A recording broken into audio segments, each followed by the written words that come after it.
It's time I got a job because the bills won't pay themselves. And my 5 friends on Instagram don't qualify me as an influencer. That sucks. So what should I do for a job? What skills do I even have? I mean, I'm a stickman. So any future employer knows I'm going to stick around for the long haul. But anyways, a lot of people complain about their work, from door dashers who don't get tipped to Starbucks baristas having to cope with entitled customers demanding a 12-item coffee drink that contains pumpkin spice 3 months before it's even in season. And with so much sugar in the drink, somebody will die of a sugar overdose and then they'll get sued for giving them diabetes, even if they make the drink right. Yeah.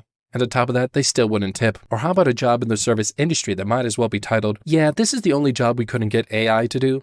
Oh wait, never mind, we just did. Sorry, you're fired. It turns out historically that the world of work was often worse, a lot worse. Here are 5 of the worst jobs in history. Oh, and be thankful for the job, your awful job, that you do have. Number 5, whipping boy, and nope, he isn't the one who squeezes out the soft serve ice cream at an ice cream store. But since as long as there have been royal families, there's been an issue that young princes and princesses need to learn stuff and be well-mannered and behaved. But you couldn't really beat them or you'd risk death or even discipline them at all. But on a side note, you really shouldn't hit anyone unless it's consensual. Oh, and you've both read 50 Shades of Grey when that was a thing, and on top of that have a waiver contract signed, just to be safe. So the king hired someone to be their princelings, whipping boy. And when the princeling got something wrong, you'd beat the whipping boy instead. Hence the name whipping boy, because they were a boy and you whipped them. If you've seen how stupid royals are, from Randy Prince Andy to Prince Harry, his actress wife, if they took part in a spelling bee, they'd get stung and the whipping boy would get a whooping. Funny enough, if you ever read Shakespeare and you know you're Richard III, sometimes these little princelings got murdered, but the whipping boy didn't fill in for that task. So in a way, this job did have a perk.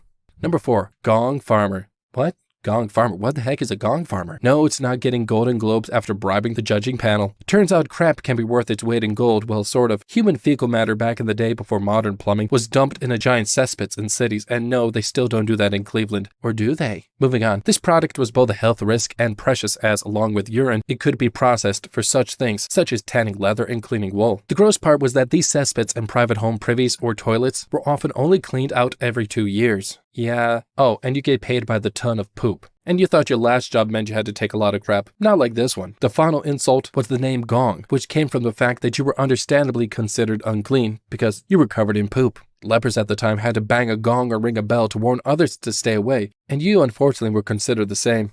Your job was so gross, you were only allowed to work at night. The job stunk that bad. Number 3, involuntary WMD test subjects. Leaving aside that many evil regimes carried out these tests on unfortunate and doomed prisoners, you've now come to find out that nice, friendly democracies like the one we live in right now have paid people or at least used conscripted personnel. For this purpose, from chemical weapons to nuclear weapons, volunteers often unwittingly were put in harm's way to see the results of these awful weapons' effects. Because I actually kind of understand where they're coming from.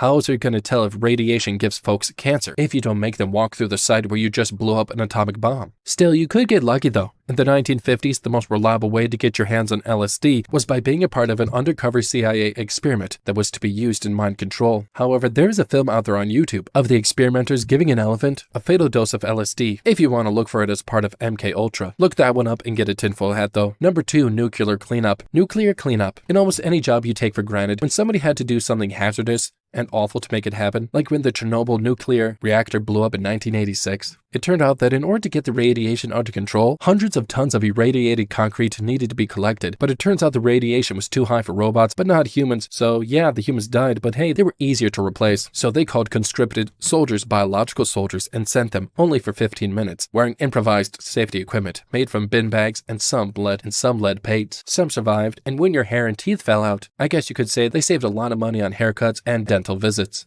Before we go on, there's actually a lot of weird jobs that actually sound awful but really aren't. Privy Lords of the Stools was a medieval role where you had to attend to the monarch when he was on the crapper. This was before the invention of the flushing toilet or toilet paper. Yeah, it was a dirty job, but hey, you had the most privileged access to the king. You were literally close to the seat of power. Then there's a whole collection of other awful jobs. During the plague, there would be people whose job would be to collect corpses, and also mining back in the days would start at the age of 5. That's 5 years old. And not 5 a.m. by the way. Why? Because they could fit you into the tightest spots in the dark underground. Though, actually, you probably did start at 5 a.m. Yeah, the jobs always sucked. But number 1 is a very broad and sad one. an enslaved one. Because however awful your job is in other categories, at least you gotta go home. At least you weren't considered property. But from the earliest biblical tales to the Atlantic slave trade to sadly still today, in parts of the world, people are considered property and essential for sale. Having the right to say screw this job and walk out is a rare privilege that many still envy. So there you go, guys. That was our 5 worst jobs in history. Dirty, dangerous, and downright disgusting. So make sure when you get to work, you know exactly what you're worth. And maybe when you get another pizza party instead of a pay raise, or whenever somebody starts mentioning words like union or organizing, perhaps just hear them out. Or you too may be finding yourself digging out of a radioactive cesspit after midnight without free pizza. So what was the worst job you've ever had? And let me know. And did I miss anything else?